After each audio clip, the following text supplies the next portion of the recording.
Grote God en Hemel Vader, wie moet ons sê is die een wat ons vanoggend hier ontmoet? Dan hoor ons by Moses, ek is. Here, dankie dat U ons as gemeente saamroep vanoggend, dat ons dan ook U woord mag oopmaak en daarin mag ontdek oor wie is ek is. Here, daarom vra ons ook, en ons nooi U Gees, ons nooi U teenwoordigheid tot hier in die erediens. Ons bely dit as gemeente ook, dat U hier is. Mag U die woord vir ons oopbreek, mag dit in ons harte neskrop, mag dit oorgaan tot lewensverandering. Here, want U is, ek is. Dankie dat ons vanoggend op U kan wag, en dat U met ons bemoei. Amen. Jy kan solank jou Bybel vir my oopmaak, as jy saam met my wil lees, by Efesiërs 3, verse 14 tot 21. Dit is Paulus se gebed aan die Efesiërs. Terwyl julle dit doen solank, dan gaan ek sommer net so wegval, en dan gaan ek vra, maar wie is jy? As ek nou vir myself moet vra, wie is, as julle nou vir my moes vra, wie is Dion? Wie is jy? Dan gaan ek sê, goed, ek is Dion, ek is die oudste seun van Dion en Natasha Lou. Ek is die oudste broer van 2 seuns. Ek is 'n leraar in NG Kerk, Alberton Wes. Ek is 'n oud Pretoriaaner. Ek is iemand se vriend. Ek is iemand se kleinseun. Ek is iemand se buurman. Dit is nou Jerry se. En ek is 25 jaar oud. Ek is nog 'n jeugdige. Of hoe ook al. So daar's 'n klompie dinge. Ek hou van tuinmaak. Ek hou van kuier. Ek is iemand wat lief is vir die natuur. En so kan ek aanhou. Ons kan die heeltyd praat oor wie ek is. En dan kan ek vir julle vra, maar wie is jy? En dan kan jy sê, maar ek is iemand se ma. Ek is iemand se ouma. Ek is iemand se buurvrou. Dis nou LZ. Sy is my buurvrou. Dan so hou dit aan. Om te sê, maar so met ander woorde, jy het 'n relasie tot iemand en dit maak elke keer dat jy spreekwoordelik iemand anders is, maar tog dieselfde mens is. So, maar met dit in gedagte, kom ons gaan kyk wat skryf Paulus vir die Efesiërs. Daar van Efesiërs 3 af, van vers 14. Die gebed van Paulus vir die Efesiërs. Daarom kniel ek in gebed voor die Vader, aan wie die hele gemeenskap van gelowiges in die hemel en op die aarde sy bestaan te danke het. Ek bid dat hy deur sy Gees uit die rykdom van sy heerlikheid aan julle die krag sal gee om innerlik sterk te word, dat Christus deur die geloof in julle harte sal woon en dat julle in die liefde gewortel en gegrondves sal wees. Mag julle in staat wees om saam met al die gelowiges te begryp hoe wyd en ver, hoog en diep die liefde van Christus strek. Mag julle sy liefde ken. Liefde wat ons verstand te bowe gaan, en mag julle heeltemal vervul word met die volheid van God. Aan hom wat deur sy krag, wat in ons werk, magtig is, om oneindig meer te doen as wat ons bid of dink. Aan hom kom die eer toe in die kerk, deur ons verbondenheid met Christus Jesus, deur al die geslagte heen, tot in alle ewigheid. Amen. En so bid Paulus, vir 'n tweede keer dan, aan die gemeente van Efesiërs. Dan nou net tot daar. Dan gaan ons verder, en ons sê, goed, ek het nou gesê, wie's ek? En jy kon daar in die bank dalk sit en sê, wie's jy? En ons kon aanhou daaroor praat, oor wie ons is. Nou is die groot vraag om te sê, wie is God? Wie is God? En kan ons oor hom praat? Wie is God en kan ons oor hom praat? Paulus skryf in die voorafgedeelte met hierdie gebed, skryf hy omtrent die voorreg wat hy het om die evangelie te mag verkondig. En daarom doen hy die voorbidde.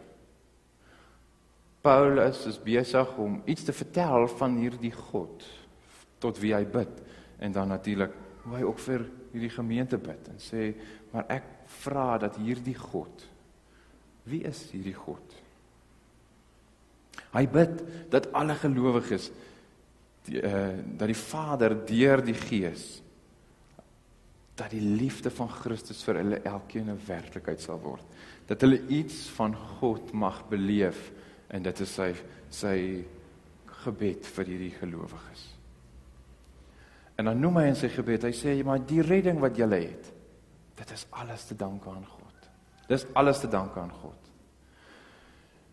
Hy lê klem daarop, en deur sy briewe hou hy aan daarmee, om te sê, weet jy, God maak mense sy kinders. As jy die eerste hoofstuk lees van Efesiërs, dan is dit baie duidelik, dat God neem inisiatief, en hy maak mense sy kinders. Maar heel dikwels gebeur dit dan ook in ons eie lewe, dat ons baie gou dink, eie prestasie, of ek moet iets doen om God te beïndruk, of wat dit ook al mag wees, ek moet God se guns wen, om waardig te wees, om in God se teenwoordigheid te mag kom. Wie is hierdie God, van wie Paulus so praat? God, wat met die goeie nuus na die mens toe kom. En dan beskryf Paulus dit eintlik so mooi, en hy sê, hierdie God is eintlik die God van Moses. Hierdie God se liefde is allesomvattend. Dit is alles deurdringend, dit is om ons, dit is in ons, dit is deur ons. Dit is breed, dit is lank, dit is hoog, dit is naby, dit is diep, dit is ver. En dan, God maak mense sy kinders, dan kan ek sê, dit duur my lewe lank. Om te sê, in my diepste nood, my grootste wanhoop, selfs dalk die dood, dat die liefde van God dit selfs sal omvang. Dit is omdat die oomblikke wat ons beleef ook, dat ons hoop en vertrou, dat God is daar, en dit is daardeur, maar dan nie net met die sleg nie, maar ook met die goed, dat ons bely, en dat ons by Paulus hoor, maar op die ou einde, God se liefde is in my vreugdes, en iemand skryf dit so mooi, hy sê, selfs in ons ekstasis is God. En hy sê, maar daarom moet God geprys word, omdat God se liefde ons deurdrink, en omdat ek nou bid hier, ek bid, dat die liefde, wat ek so van praat, en wat ek so vir julle preek, dat dit vir elkeen van julle 'n werklikheid sal word. Maar dan is die vraag, hoe kan ons oor hierdie God praat? Ken ons hom? Weet ons wie hy is? Iemand het eendag vir my dit so mooi gesê, heel dikwels kan ons God napraat, bedoelende bloot om te sê dat God doen dinge in ons lewe, en dan word die lewe eintlik net vorentoe geleef, en agtertoe verstaan, dat ek op die ou einde, kan ek amper sê, die gevolge van God se werk kan sien, en ek mag dit beskryf. Maar aan die een kant is dit ook wonderlik, want ek ken God nooit ten volle nie. Ek bedoel, dink vir 'n oomblik, jy ken nie eers jouself ten volle nie. Elke dag ontdek 'n mens iets nuuts van jouself, en hoe jy dinge hanteer, en hoe jou eie persoonlikheid ontwikkel, en so voort. So, dan is die vraag, maar hierdie God is dan ook uit die aard van die saak, so dat ons hom nie ten volle ken nie. Maar dit is 'n wonderlike voorreg, want dit hou 'n misterie vir ons agter. Ons ken God nie ten volle nie. God openbaar homself gedeeltelik. En daarom praat ons ook, ek en Jerry het nou in Pretoria 'n wonderlike kursus gehad, en Andri Skriftsinger het dit so mooi gesê, dat ons beskryf God in metafore. Wat wonderlik is. Ons het die taal en ons gebruik dit om God te beskryf.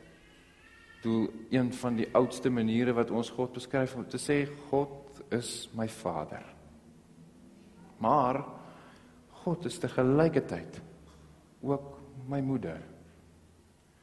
En terwyl God my moeder is God ook my redder. En terwyl God my redder is hy ook my voorsiener. Hy is my herder. Hy is my skepper. Hy is my trooster. God ontmoet vir Moses by die bos, brandende bos, dan vra Moses, maar wie moet ek sê is die een wat my gestuur het? Dan sê God, al wat hy vir hulle sê is, ek is.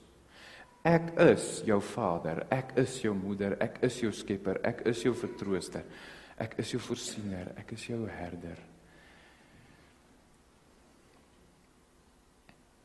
God het die behoefte om in relasie met ons te wees. As ek vanoggend hier vra, maar wie is God? En ek vra dat elkeen van julle 'n definisie moet gee oor wie is God vir jou. Dan gaan elkeen se definisie anders lyk. Iemand gaan van my sê, God is my trooster. God is my enigste hoop. God is my herder, of hoe dit ook al mag wees. Maar God skep die moontlikheid, sodat ek en jy met hom in relasie kan wees. Dan op die ou einde, om te sê, nou vra ek die vraag, om te sê, maar wie is jy? Dan hoor ons dit so mooi, hierdie week dit, Andries Kritseling het so mooi sê, hy sê, die feit dat God by die brandende bos gesê het, ek is, sê dit ook iets van jou. Want God impliseer daardeur, dat ons tog iewers aan iets, ons is tot hom in 'n relasie, ons behoort aan hom. So dit sê iets van wie jy ook mag wees. Wie is jy in God? En dan hierdie pragtige ding wat ek ook gehoor het, bloot om te sê, dat God vra vir Moses daar en gee vir hom die roeping. En het 'n bepaalde verwagting van Moses natuurlik, om nou na hierdie Israeliete toe te gaan en 'n bepaalde taak uit te gaan voer. En die mooi ding van vandag, en die besonder ook dan saam met die doop, saam met julle as ouers en klein as hel ook. Wat ons in werklikheid doen is, ons kom staan hier voor die doopvond om te hoor, wat sê ek is vir ons. Ek is, gee vandag vir my en vir jou en vir klein as hel, dit wat hy reeds vir ons gegee het. En hy vra ook vir ons, dat ons dit moet voortleef. Met ander woorde, God het reeds liefde gegee, daarom vra hy liefde. God het reeds vergifnis gegee, daarom gee hy vergifnis, vra hy vergifnis. God gee verbondenheid, of gebondenheid, omdat hy ons nooi in sy verbond, en daarom vra hy dat ons moet behoort. Ek is, sê wie jy is. Ek is met 'n hoofletter, sê wie jy is. Exodus is vol daarop, dat God sterk daarop is om in 'n verhouding met mense te wees.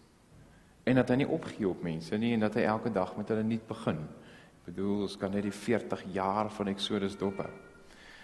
Dan gebeur dit so, dat God kom sê, ek wil jou God wees. Ek wil hê, jy moet my kind wees. Maar die voorreg is jou nou om het te mag kies. Dan gebeur dit so ook, dat ons in die kerk 2 sakramente het. Die nagmaal en die doop. En dat God dan ruimte skep met die sakramente, vir die ontmoeting van God en mens. En wat probeer ek daardeur sê? Om te sê dat in ons geloofstradisie het ons 2 sakramente, die doop en die nagmaal. En in werklikheid, as ons van nou vir klein Aziel gaan doop, dan word jy as getuie van die doop weer opnuut daaraan herinner, en God skep vir jou ook 'n ruimte van ontmoeting, dat ek hom weer kan ontmoet. Of bloot net om te sê, ek wil graag met jou bevestig, dit wat ek en jy met mekaar het. Die relasie wat ek met jou het, die verhouding wat ek met jou het, Die liefde wat ek vir jou het, wil ek vir jou kom uitstraal en met jou kom deel hier by die sakrament. Daarom is ons kerktradisie ook baie duidelik daarop, dat die sakramente word altyd bedoel vir die gemeente. Daarom bedien ons dit ook in die gemeente en nie op 'n ander plek nie. Bloot om te sê, dat die doop word vandag nie net aan Klein Hazel bedien nie, maar ook aan jou en my as gelowige. Want God kom skep 'n ruimte om te sê, kom en ontmoet my. Kom en bevestig dit wat ek en jy alreeds het.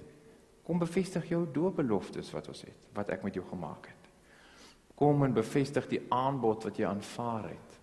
En dan antwoord ons ook natuurlik daarop en sê, Here, ja, ek antwoord daarop en ek wil graag u kind wees. Of Here, ek antwoord vandag weer op my eie doopbeloftes en ek sê, Here, dankie dat ek u kind kan wees. Die sakramente, dan soos ek genoem het, is dan bedoel vir elke gelowige, vir my en vir jou as gemeente ook, omdat God hierdie ruimte skep om jou te ontmoet. En so geld dit dieselfde vir die nagmaal. God doen dieselfde met die nagmaal. Die nagmaal is die voorreg wat ek mag hê om op die ou einde eintlik met 'n openbare belydenis te antwoord op my doopbelofte. Om te sê, Here, ja, ek is u kind. Met die doop sê God bloot om te sê, maar ek wil jou God wees en ek bied hierdie aanbod vir jou.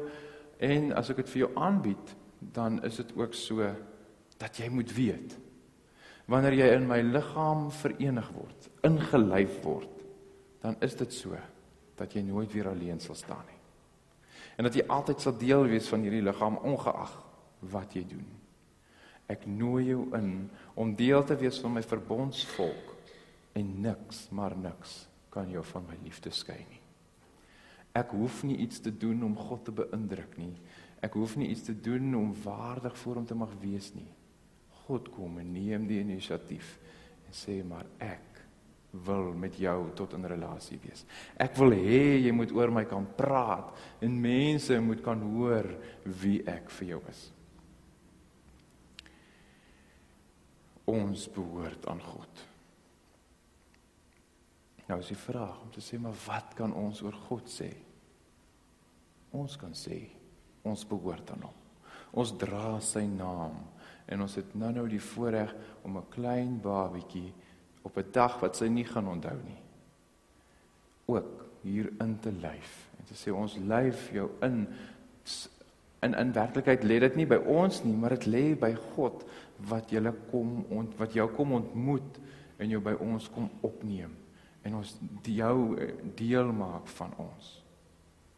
Om te sê dat die doop, die water wat daar binne is nie 'n katalisator vir die genade van God nie, maar dat God die inisiatief neem en ons dit vier met 'n teken.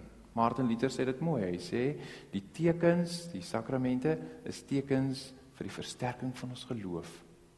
Daarom is ons as gemeente dan ook getuies daarvan, dat God ver oggend die ruimte skep, dat ons weer kan leer om oor hom te mag praat. En as jy daar is, dat jy wel oor hom moet praat. Wat kan ons oor God sê? Ons kan baie oor God sê. Ons kan sê dat God ons Vader is. Ons kan sê dat God ons moeder is. Ons kan sê dat God ons trooster is. Ons kan sê dat sy liefde hoog en laag en diep en wyd en ver is. En elkeen van ons kan op verskillende maniere daarvan getuig. Wat kan ons oor God sê? Baie. Ons kan baie sê. Die vraag is, of die hele op die ou einde gaan dit daaroor om te sê, ons moet oor God praat, want ons kan nie anders nie. Ons moet met dopelinge praat oor God, en hulle moet by ons dit kan hoor, en dit mag beleef, oor wie is God in my en jou lewe. Bekeringspreke werk nie. Dit slaag nie. Kinders en ander mense buite die liggaam, en dan kinders wat ingenooi word, wat die geloof leer, hulle moet by my en by jou en by hulle ouers die getuienis hoor oor hoe ons oor God praat. In Egipte, in Deuteronomium, en dan skryf die Deuteronomus, en dan sê hy, bloot, hy skryf, om te sê, maar Julle weet wat het gebeur in Egipte. Julle weet hoe dit gegaan in die woestyn. Julle was getuies gewees van God se wonderdade. Julle moet hierdie goed vir julle kinders vertel. Ons moet oor God praat. Mense moet hoor en weet wie God vir ons is. Mag het wees dat ek soms in my geloofslewe oor God mag twyfel en mag wonder? Natuurlik skep God die ruimte ook daarvoor. Natuurlik, God ken jou hart. Maar hy nooi jou en hy skep vir jou oomblikke om hom opnuut te mag ontmoet en net weer die aanbod te mag hoor. Ek wil jou God wees. Wat kan ons sê oor God? Ons kan baie sê en ons kan nie anders nie. Sommige net daar waar ons is. Kom ons maak ons oë toe.